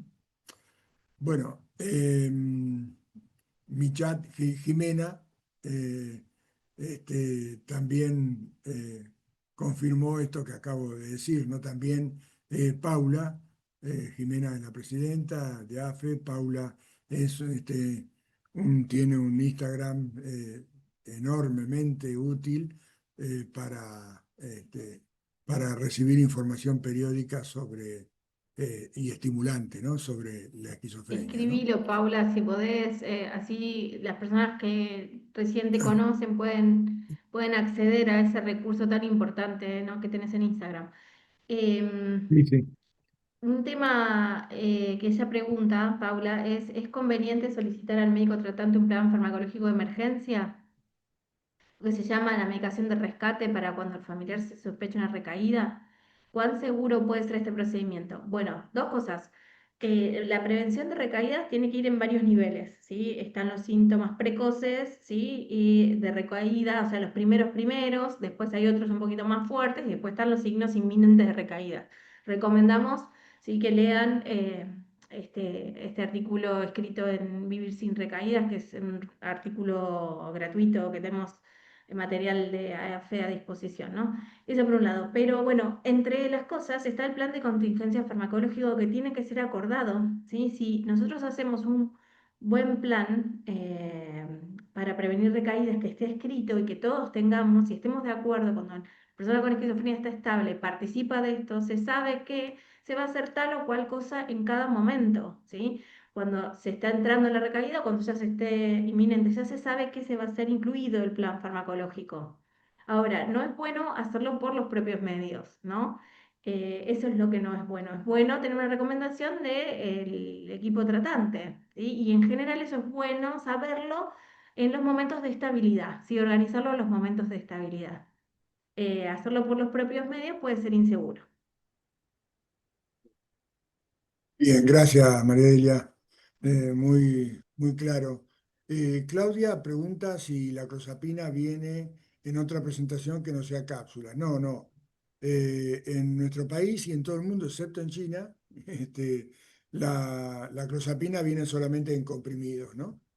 No viene en otra presentación, 100 y 25 miligramos, pero solamente por vía oral, ¿no?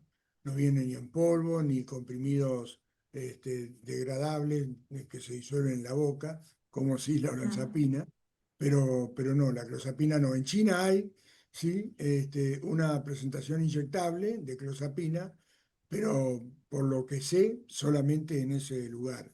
Creo que en algún país del norte de Europa estaban también explorando la posibilidad de incorporarlo, ¿no? Pero no.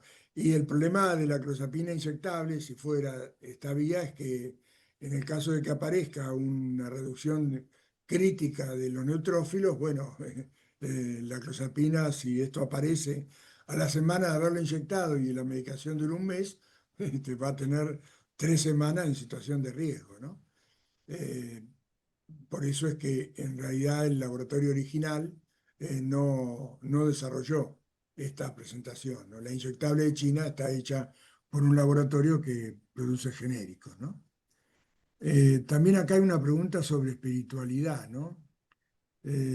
Porque el familiar con esquizofrenia está muy apegado a investigar acerca de la vida de los santos, los mártires, está muy apegado a la fe. Bueno, a ver, naturalmente que hay toda digamos, un margen muy amplio entre lo que podría ser estar apegado a la fe, ser creyente, bueno, concurrir o no a misa, en fin, en un extremo, y el otro extremo, por supuesto, sería el delirio místico, ¿no? De creer que tiene poderes o que es un enviado de Dios y que, bueno, tiene capacidad para resolver todas las cuestiones del mundo, cosas por el estilo. Eh, lo digo esto un poco como ejemplo de que hay que ver en qué punto de estos dos extremos está la persona, ¿no? Rafael, porque naturalmente de eso va a depender si es simplemente una cuestión religiosa, de espiritualidad y nada más, o si constituye un posible delirio, y eso, en caso de confirmarse, estaría indicando que, bueno, que es un síntoma que requiere ser explorado en profundidad por el equipo tratante, por el médico en particular, y en todo caso rever el tratamiento, ¿no? Eh, Acá Paula subió ya en Instagram el nombre. Eh, Mena compartió el libro de Vivir sin recaídas para los que los quieran bajar. También anteriormente, Ariel a las 20:04 compartió un PDF que es muy importante que todos lo bajen. A las 20:04, vayan a ese momento. El, el documento o el PDF se llama AAFE Recomendaciones. Ahí tienen todos los manuales o libros o documentos que hizo AFE, ya sea en forma directa o en colaboración, y tienen todos los videos que se fueron grabando de encuentros como este y que están en el canal de YouTube de AFE. Está el nombre de cada uno de esos videos y el link para poder acceder. O sea, haciendo clic ahí, directamente acceden bueno, al encuentro específico, ¿no? Así que es un material sumamente recomendable, ¿no? Reitero, lo subió Ariel, bueno, si no lo tiene identificado como persona no importa, pero esto fue a las 20:04. ¿Mm? Sí, Y después preguntaban si la estacionalidad puede ser un predictor de recaída. Y sí, a ver, el aumento de la cantidad de horas luz o la disminución de la cantidad de horas luz día, sí, provoca una alteración de los ritmos circadianos y eso tiene a veces relación con el incremento de los síntomas psicóticos. Pero la verdad es que es un tema que está escasamente estudiado, por lo tanto, no tenemos algo para decir así directamente, pero sí es posible que algunas personas tengan estacionalidad y que ahí aparezcan las internaciones. Siempre en los meses de verano puede ser que es muy frecuente eso. mm. Clau hizo la pregunta del millón, ¿no? ¿Cómo internar Sí. o qué hacer si la persona está en un episodio psicótico, está en una recaída y se rehúsa al tratamiento y en todo caso hasta inclusive hacer la consulta médica y mucho más a una eventual internación? Eh, por supuesto la preocupación en realidad en todo el mundo, pero es cierto que también en algunos casos donde el déficit de recursos es muy importante, esta situación resulta claramente dramática, ¿no? Pero bueno, en general lo que se procura hacer es, en primer término, eh, tener una historia clínica personal en los familiares.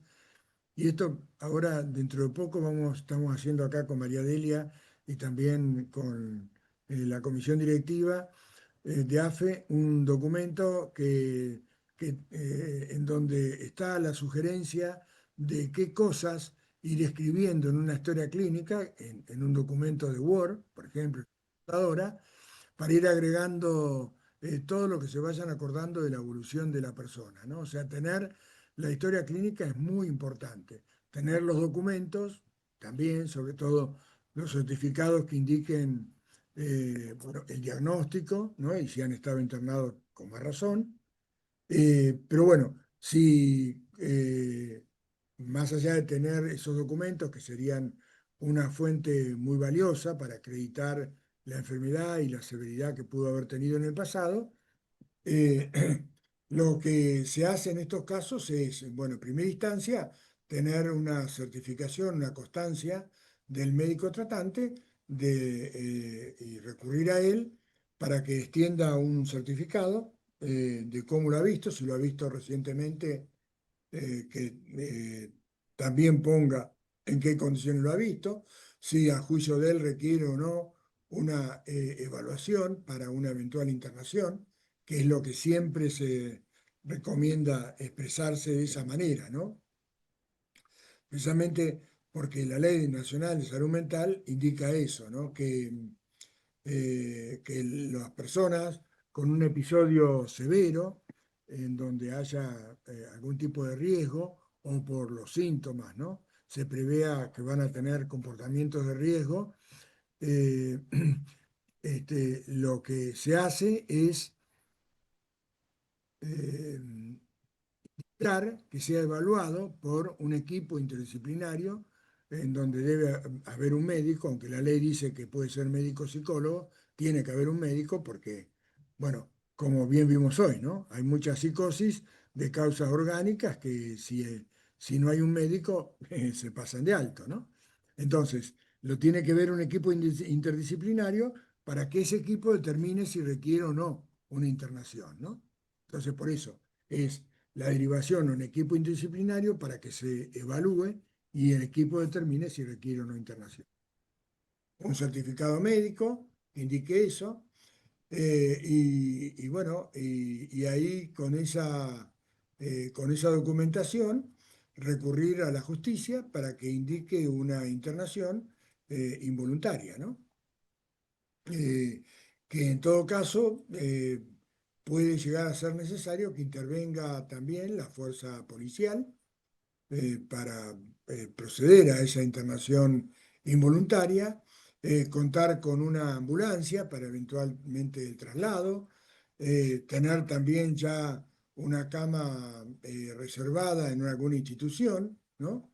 Porque sobre todo si es en una institución privada, le van a pedir que tenga la cama reservada. Bueno, como ven, es toda una historia, ¿no? Tener el certificado médico, la intervención judicial, el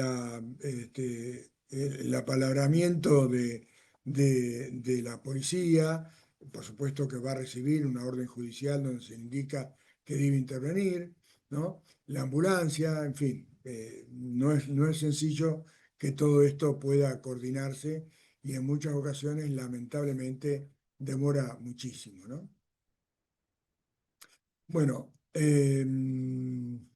a ver, preguntas, acá hay alguna. eh, acá, sí, es importante. Claudia Sánchez de Mendoza está comunicando que se reúnen los segundos y cuartos sábados de cada mes y pone acá el contacto de ella para cualquier cosa que quieran contactar, ¿eh? Es muy importante esto. Muy importante. También, también ACAPEF en Córdoba se reúne todos los sábados a eso de las 10 de la mañana en la sede de ellos, ¿no?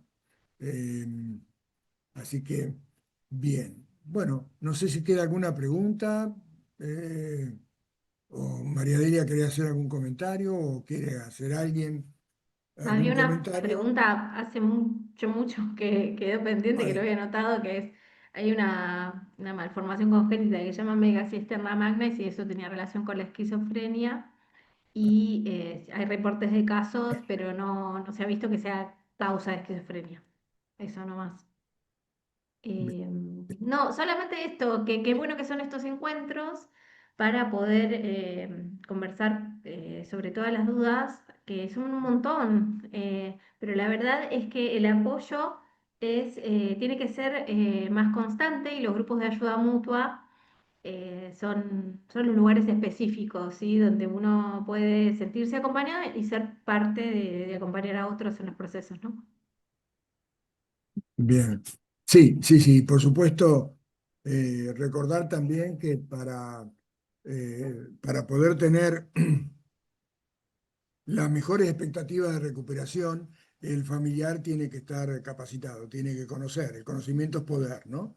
Y este conocimiento lo dan sobre todo dos fuentes. Una es la psicoeducación familiar, esta capacitación que estamos haciendo ahora, y todos los otros videos y libros y documentos escritos en papel que están en ese PDF muy, muy detallados y también el otro recurso es la participación en los grupos de ayuda mutua, ¿no? El intercambio de experiencia entre los familiares eh, suele tener una consecuencia, un impacto en la mejoría del funcionamiento de los familiares nuevos que se incorporan, que es hasta, diría yo, superior a todo lo que podemos decir los profesionales, ¿no? Porque para el familiar que recién se incorpora y se entera de que este tipo de grupos de ayuda mutua existen, están muchísimos familiares ya psicoeducados y con mucho conocimiento de cómo funciona todo el circuito y los dispositivos de atención, ellos mismos brindan la información inmediata que el familiar que recurre con preguntas necesita, ¿no? Y eso tiene un valor, pero importantísimo, ¿no? Por la inmediatez y por la certeza que hay, precisamente porque surge de la propia experiencia, ¿no? Del conocimiento de los pares que integran estos grupos de ayuda mutua, ¿no? Bueno, pueden ser presenciales, ANFE recién mencionó, ACAPEF también mencioné, APEF en Cava también tiene importantes reuniones de ayuda mutua, muy, muy importantes, inclusive con hermanos también, ACAPEF también tiene con hermanos. En AFE estamos viendo de iniciarlo. Y bueno, también después los virtuales, ¿no? ASAPEM, por ejemplo, los de Santa Fe, que también tienen presenciales, tienen también, creo que virtuales, y bueno, y AFE tiene dos reuniones virtuales, el, eh, primero, el primero y tercer sábado del mes, también con este mismo link de esta reunión a las 11 de la mañana tenemos esa reunión, ¿no? Y presencial el cuarto sábado del mes.